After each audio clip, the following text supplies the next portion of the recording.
guys, welcome back to Your Mindset, Your Power. I'm your host, Mariela, and I'm so grateful to have you here with me today, my friend. This is a space where every week we explore how to break free from limited beliefs, shift your inner dialogue, and build a mindset that actually works for you and not against you. Because the truth is, the things that we talk about here, they're not rare. They're quite struggles we all face every single day. And as a coach, I see this coming up in so many of my sessions, more often than you think. And today's topic is no exception. Last week, we briefly opened the door to the idea of inner narrative. That little voice in your head that whispers, you're not enough. That voice that can quietly sabotage your confidence, tears down your self-esteem, and keeps you stuck on autopilot. But today, we are going much deeper into the voice behind it all, your inner critic. Because that voice, the one that constantly reminds you of past failures, point out every single mistake, judges you, attacks you over the smallest things. That voice isn't harmless, my friend, isn't just annoying. That voice is your own personal tormentor. And more often than not, it's bullying you without you even realizing it. And here's the truth. Your inner voice holds a lot more power than you might think. So you really need to get to know it. Really know it. Because the more you understand that voice, the less control it has over you. Because the problem is that internal bullying can be just as damaging as external bullying. It doesn't just hurt you emotionally. It affects your brain. It affects your body, your relationships, and how you experience life. It can steal your joy, hijack your peace, and hold you back from your full potential. But I think it is so important to start understanding the science behind that inner critic. What really happens in the brain when you engage in that harsh self-criticism? Well, that part of the brain called the amygdala, that brain alarm system, the amygdala processes fear and threat. When you attack yourself with thoughts like, I'm so stupid, I'm not good enough, I always mess up, what happens with your brain? Your brain interprets that as danger, just like a real external threat. This triggers your fight or flight response, flooding your body with the stress signals. And that prefrontal cortex, that rational part in the front of your brain, that part helps you think clearly and regulate your emotions. Well, guess what? When that amygdala is hijacked, your ability to reason gets shut down. You can't even think straight. And your emotions, they feel so overwhelming. Then your body reacts, of course, and it starts releasing stress hormones. Yes, my friend, that self-criticism floods your body with cortisol and adrenaline, which are great if you're running from a tiger when you are in survival mode, but it's so harmful when it's constantly looping inside your brain. It increases your blood pressure, it drains your energy, spikes anxiety, and impacts your physical health. So no, isn't just about negative thinking, my friend. It's a full body experience. That's why learning to shift that inner voice isn't just emotional work. It's brain work, body work, it's life work. And because what happens when you don't shift that? Well, guess what? You let your inner critic run wild. So you start believing you're not enough. You second guess yourself constantly. You shrink instead of growing. You live in fear, not freedom. And your relationships, they suffer a lot. Let me give you an example. You're at work. You're in your work and you make a mistake. Totally normal, right? We all make mistakes. But before your boss even says a word, your thoughts start going crazy inside your head and telling yourself things like, I'm such an idiot. I can't do anything right. I'm a failure. And just like that, your self-worth crumbles.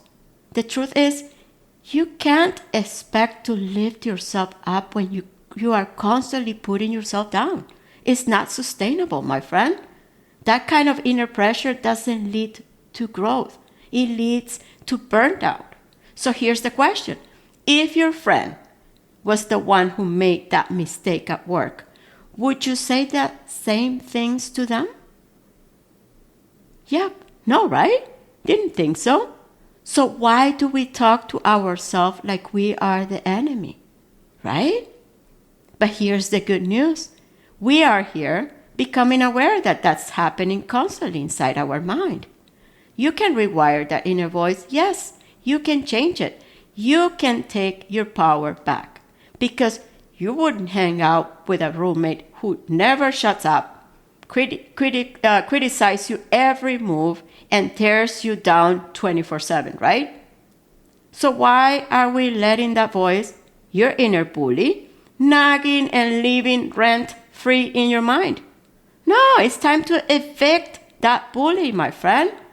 And listen, I know you can't control every single thought that pop in. I know it's not possible, but hey, you can control how you respond. Because you are not your thoughts, my friend. Let me repeat that again. You are not your thoughts, but you are in charge of what you do with them. So let's take back control. Let's take the command. I'm going to share a list of tools and insights I use daily that help me so much with my negative self-talk.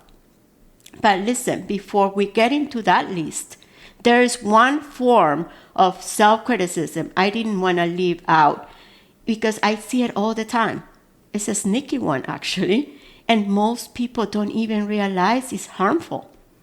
Guess what? Perfectionism. Think of a student who always gets an A. That might seem like hard work and dedication, and it is. It's great. But if what's driving her is the fear of not being perfect or enough, then one small mistake can feel like a totally identity crisis, right? That's not ambition. That is putting so much pressure on herself. So what happens when that student puts so much pressure on herself? Suddenly, a less than perfect grade isn't just a disappointing. It feels like a proof that she's not enough.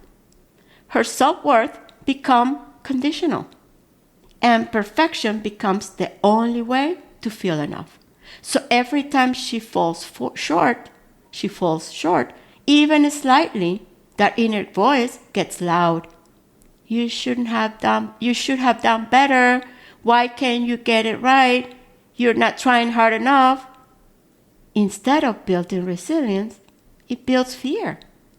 Perfectionism isn't a strength, my friend.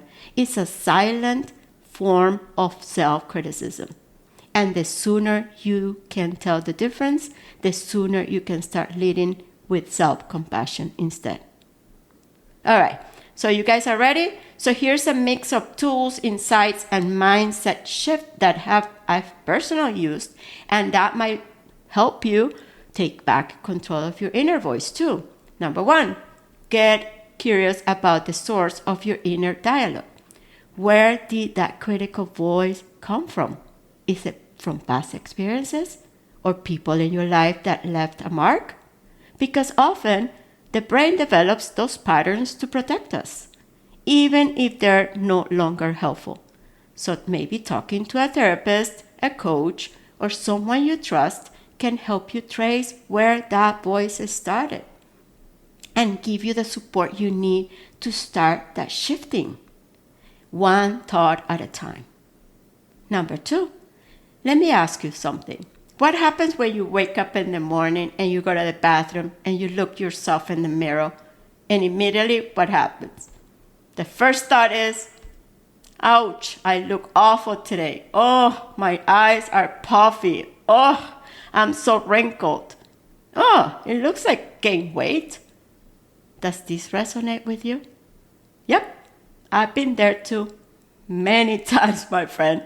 But imagine saying that to your best friend. You wouldn't, right? So next time you catch that voice, judging your reflection? Pause.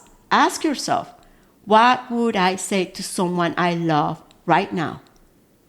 So talk to you the same way you would talk to your best friend. Number 3, sticky notes everywhere. Yep, I mean those colorful ones. I've got them on my mirror, fridge, laptop, desk, all with reminders like I deserve kindness, I'm doing my best, I'm human, it's okay to mess up, it's okay to make mistakes, whatever it works for you. And let me tell you, some mornings that critic is so loud, I cover my whole freaking mirror. And that's okay, because whatever it takes to train your freaking brain with kindness, right? With compassion. So you can get that in your thoughts. Number 4, name that voice. I love this one. Give your inner critic a silly name. I started calling my inner critic voice SA, short for smart. That one, you know what I mean? It makes me laugh because, let's be real, sometimes it pops up with the most dramatic and helpful nonsense. So now when I catch it, I say, okay, SA, thanks for the input. I'm not listening to that BS today. Right? So if I need to go through the whole alphabet to name every one of those voices trying to hold me back, so be it. I'll laugh through it. Because mindset work doesn't have to be so serious all the time, guys. And that creates distance and puts you back in charge. Number 5, talk back like a GPS. Let me explain that. Your inner voice should be like a GPS, helpful and calm.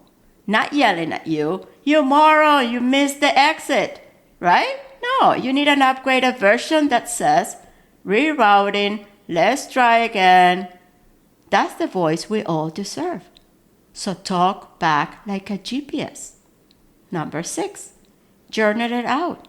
Write down the harsh thoughts that show up. Then write what you would say to a friend in that same situation. And keep a third list with the compliments, positive feedbacks, wins to celebrate, and use it as an evidence against that critic when it shows up. Number 7, practice mindfulness. Even 5 to 10 minutes a day of mindful breathing can change your relationship with your thoughts. It helps you see them instead of getting stuck in them, because they are just thoughts. You don't have to silence your mind necessarily. You just stop letting it push you around. All right, guys, we went through a lot, so let's do a quick recap. Let's bring it all together, my friend. That inner critic is not just some harmless background noise. It's a bully in your brain, a voice that has been running wild, unchecked, and way too loud for way too long. But now you got the tools, you got the awareness, and most importantly, you got the power. So we learned today, first of all, that how that inner critic hijacks your brain. Second, that inner critic is not true. It's a habit. Third, that perfectionism is fear wearing a mask. 4, that you can shift the voice through compassion, awareness, and new habits. And it starts with the tools. Name it, write it down, reframe it, and talk back with kindness. And last, pause and remember, your words have power, my friend. They have power. Your inner dialogue shapes your reality. It can lift you up or tear you down. But here's the wild thing. You are the one giving it power. So let's take that power back. Rewire that inner voice, not with shame, but with love. Because when you do that, guess what? Your mood will shift, your energy will return, your confidence will build, you show up differently for yourself and others, you start to believe in yourself again, even on hard days. And your relationships, they get way better. Making mistakes? Totally human. Not loving what you see in the mirror? Still human. None of that means you're broken. You don't have to be perfect to deserve kindness. You only have to be you. So again, start responding to yourself with patience, compassion, and care. The way you would show up for someone you love, because you deserve that. And let me tell you, my friend, that voice still shows up for me every day. But now I see it, I name it, and I don't let it lead anymore. You can do the same. We are in this together, and I'm committed to be with you every step of the way. And I know it's not easy, but it is so worth it, because you are worthy of love and grace, especially from the person you hear from the most. You, my friend, you. I'm so grateful to connect with you every week. Come and hang out with me on my new IG. I'm also sharing there some daily tools, reminders, and stories so we can grow together, one mindset at a time. Links are below, and also subscribe and share this episode with someone you love. And remember, your mindset is your true power. Let's make this week a great one, my friend. Let's baptize that inner critic with a silly name. Yes, why not, right? I appreciate you, I love you, and I believe in you. Talk to you next week.